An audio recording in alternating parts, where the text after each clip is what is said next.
Forget the sad little white buttons at the grocery store. The mushroom world has mushrooms that cost more than gold, mushrooms grown in total darkness on purpose, and mushrooms that are secretly the same species wearing different costumes. Here are mushrooms you've probably eaten, but definitely didn't know what they were exactly. Portobello mushrooms. Here's a secret the grocery store never tells you. Portobello, cremini, and plain white button mushrooms are all the exact same species, Agaricus bisporus. The only difference between them is their age. White buttons are the toddlers, cremini are the teenagers, and portobellos are the fully grown adults, given extra time to develop a big open cap and deep brown gills. The white variety only exists because a Pennsylvania mushroom farmer found a mutant white cluster growing in his beds back in the 1920s and decided to clone it, essentially creating an entirely new grocery store product out of a genetic fluke. As Agaricus bisporus matures into a portobello, it loses water content, which is exactly why it tastes richer and meatier than its younger selves. This one mushroom species alone accounts for nearly 90% of all mushrooms grown in the United States. Because the mature cap is so wide and sturdy, it's one of the only mushrooms that actually holds up as a full burger patty replacement, something you could never pull off with its younger, button-stage self. Oyster mushrooms. Oyster mushrooms look completely harmless. They're soft, pale, and shaped like little shells growing in shelves off a dead log. Underneath that gentle appearance is a predator. Oyster mushrooms are one of the few known carnivorous fungi, capable of paralyzing and digesting microscopic worms called nematodes to supplement their diet in nitrogen-poor wood. The fungus releases a toxin through tiny structures on its threads that immobilizes a nematode within minutes, after which the fungus grows straight into the worm's body and absorbs it. Scientists only discovered this by accident in the 1980s, when a forgotten petri dish sprouted a mushroom that turned out to be a familiar oyster species living a secret predatory double life. Oyster mushrooms have actually been feeding people in a crisis for over a century. They gained popularity when foragers turned to them during food rationing in the First World War, which eventually led to their commercial cultivation in Germany. On top of all that, oyster mushrooms are genuinely useful for cleaning up polluted soil since they can help break down contaminants like diesel, turning a kitchen ingredient into a tool for environmental cleanup. King oyster mushrooms. If regular oyster mushrooms are all cap, king oyster mushrooms are all stem. This is the largest species in the entire oyster mushroom family. It's built around a thick, dense, almost scallop-like stalk, topped with a small, unassuming brown cap, with a single mushroom sometimes weighing over a pound. That meaty stem is exactly why chefs slice it into rounds, sear it in butter, and serve it as a convincing plant-based stand-in for scallops, calamari, or even pulled pork. Unlike its wood-loving relatives, the king oyster actually grows wild around a Mediterranean plant called sea holly, and it can act as a mild parasite on plants in the parsley family. It also happens to be one of the most shelf-stable mushrooms around, lasting up to 3 weeks in the fridge while most other varieties turn soft after 5 days. Morel mushrooms. Morels are the mushroom equivalent of a unicorn. Despite decades of effort and serious money on the line, nobody has figured out how to reliably farm them at commercial scale. They only grow wild, often popping up in the exact spots where a forest fire tore through the previous summer. And they vanish again within a few short weeks each spring. That scarcity is why fresh morels can sell for well over $40 a pound. Dried ones climb into the hundreds, and at their absolute peak, certain specialty fungi in this same expensive bracket have sold for tens of thousands of dollars each. Their honeycomb, brain-like appearance also makes them dangerous to misidentify, since a toxic look-alike called the false morel exists and causes poisonings every year. Foragers use a simple test. Slice a morel in half from top to bottom, and a true morel is completely hollow inside. Any internal tissue or cottony filling, and it goes straight in the discard pile. Truffle mushrooms. Truffles pull off the impressive trick of being enormously valuable while never once showing themselves above ground. These fungi grow entirely underground, tangled into tree roots, which is exactly why hunters need trained pigs or dogs just to sniff them out.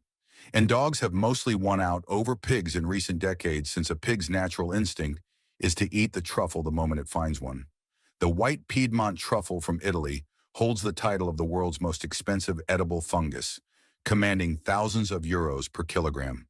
The French Black Périgord truffle follows close behind. All of that value comes down to smell. Truffles rely on their overwhelming aroma to lure animals into digging them up and unknowingly scattering their spores elsewhere in the forest. That same intense aroma has made the truffle market a magnet for fraud, with cheaper look-alike species regularly passed off as the real, wildly expensive thing. Chanterelle mushrooms.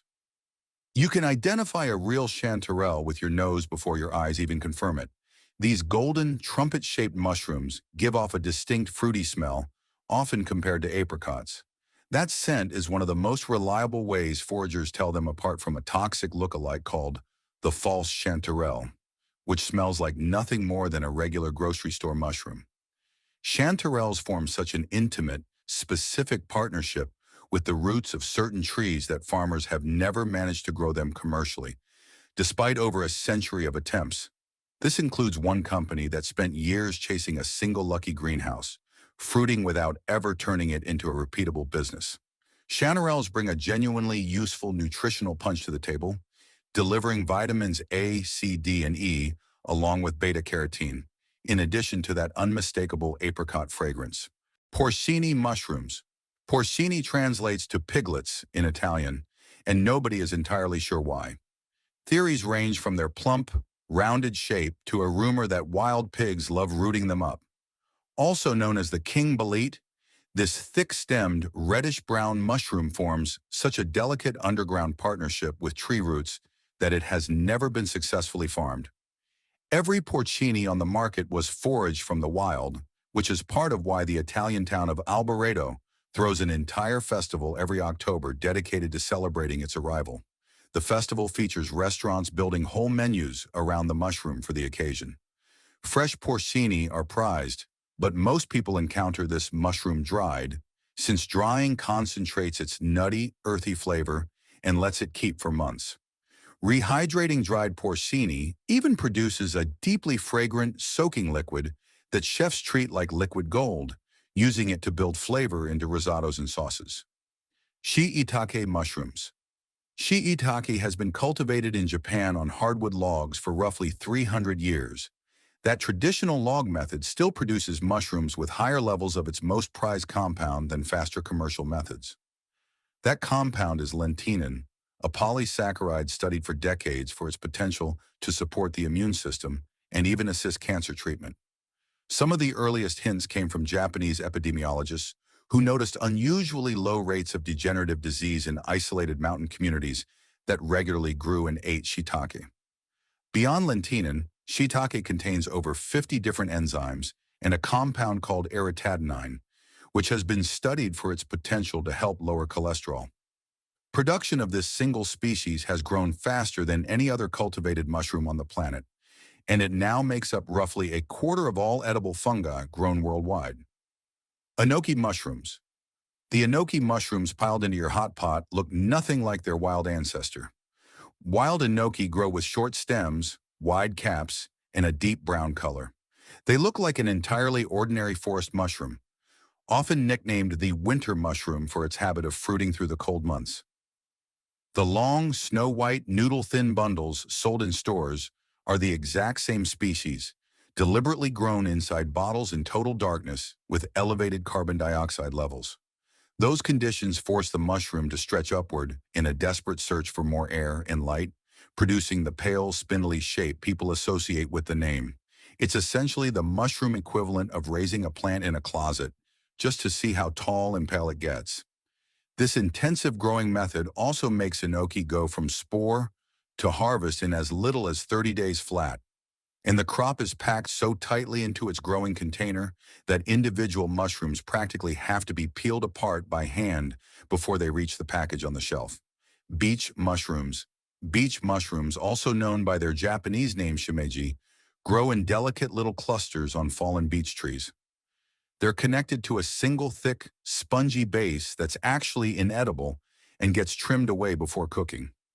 They come in two main varieties, a speckled brown cap and a smooth ivory white one, and both share a strange quirk. They have almost no smell at all when raw. Cook them, though, and they transform into something buttery, nutty, and richly savory, with a firm texture that only gets better the longer it simmers.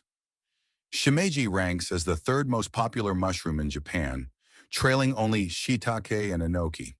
And unlike a lot of mushrooms on this list, it absolutely must be cooked before eating, since raw shimeji has an unpleasantly bitter edge. Maitake mushrooms.